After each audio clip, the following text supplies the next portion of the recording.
போட்டேன். எத்தனை வருஷமாங்க? எனக்கு 66 வயசு ஆயிடுச்சு. சரிங்க. இன்னைக்கு நீங்க புதுசா இருக்கனா உங்க இளைஞருக்காக நானு கலப்பசனத்துக்கு ஓட்டு போடுறோம்யா. நிச்சயமா ஐயா நம்ம உளவாளி நம்ம உழைக்கும் வர்க்கத்தை சார்ந்தவங்க. அரசியல்வாதியா கொள்ளக்கார போயிருங்க. இலவசத்தை பத்தி நீங்க என்ன சொல்றீங்க? இலவசம் வந்து பால் டாயில கொடுத்தாலும் குடிக்கிறாங்க, மாட்டுக்கு எலும்பா கொடுத்தாலும் வாயில இருக்கிறாங்க, வச்சு சூப்பிட்டு போயிடுறாங்க. நம்ம சட்ட வேண்டியதை காலாம ஆக்கிடுறாங்க. கண்டிப்பா ஐயா, நீங்க நல்ல ஒரு கருத்து சொன்னீங்க.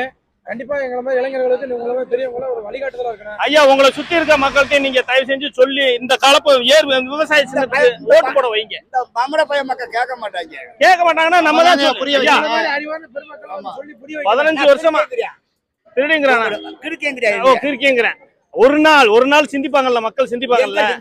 அன்னைக்கே சீமானு கத்துனான்டா, நானும் சொன்னேன், நீங்களும் சொல்லுவீங்கல்ல, கேட்டீங்களாடா நாதாரி பயலுகளாமே கேட்பீங்கல்ல. ஒரு தடவை போட சொல்லுங்க. காசுக்காக மக்கள் ஓட்டு போடுறாங்க.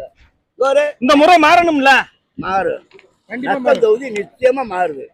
மாத்தணும். மாறுது உங்களுடைய ஆசீர்வாதத்துல. மாறுது. நன்றி, மகிழ்ச்சி. வரேங்க.